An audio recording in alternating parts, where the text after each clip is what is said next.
Remue ménage.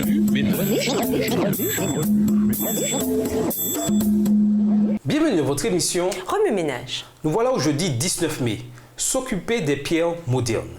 Lisons Éphésiens 6, verset 12. Éphésiens 6, verset 12. Car nous n'avons pas à lutter contre la chair et le sang, mais contre les dominations, contre les autorités, contre les princes de ce monde de ténèbres, contre les esprits méchants dans les lieux célestes. Le conflit cosmique débuta lorsque Lucifer, un ange dans le ciel, convoita la puissance du Christ et sa place à côté du Père. Ce désir déclencha une série d'événements qui aboutirent à la venue du Christ ici-bas et à sa mort sur la croix pour nous sauver de nos péchés. Les paroles de Pierre disant qu'il ne pouvait en être ainsi étaient chargées de conséquences éternelles qui auraient scellé à tout jamais le sort de l'humanité. Elles s'opposaient directement au plan divin qui consistait à sauver l'humanité et constituaient par là même une grave offense envers Dieu.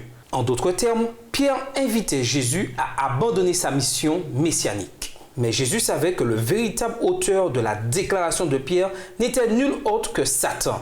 Pour détourner les disciples du Christ de leur mission et de leur sanctification, il utilise de nombreux moyens subtils. Comme Pierre, de nombreux chrétiens modernes transmettent les paroles de Satan avec une incroyable innocence et une conviction inébranlable. Ces paroles, dites à des âmes déjà affaiblies par le doute et par un manque de compréhension de la parole de Dieu, produisent des effets désastreux. La réaction du Christ aux propos de Pierre est riche en leçons. C'est un appel clair au discernement, à la reconnaissance du véritable ennemi. Jésus ne dit pas à Pierre qu'il est son ennemi. Il ne prononce aucune parole haineuse à l'encontre de son disciple. C'est à se demander combien de gens le diable réussit à détourner de leur mission en se servant d'un frère ou d'une sœur dans la foi qui manque de discernement. Cependant, personne parmi nous ne doit considérer son semblable comme un ennemi simplement parce qu'il a prononcé des paroles inspirées éventuellement par Satan. Tout en étant conscients du but de Satan, nous devons nous aimer les uns les autres. En effet, ce n'est pas contre des êtres humains que nous luttons. Éphésiens 6, verset 12. Le Christ qui a dit il y a 2000 ans « Va-t'en loin de moi, Satan » est toujours vivant pour nous préserver de toute chute. Il nous donne la sagesse et la force nécessaires pour discerner la présence et les ruses de Satan. Sommes-nous suffisamment patients pour accepter Jésus en tant que guide permanent? Quelle est votre réaction quand vous rencontrez un Pierre?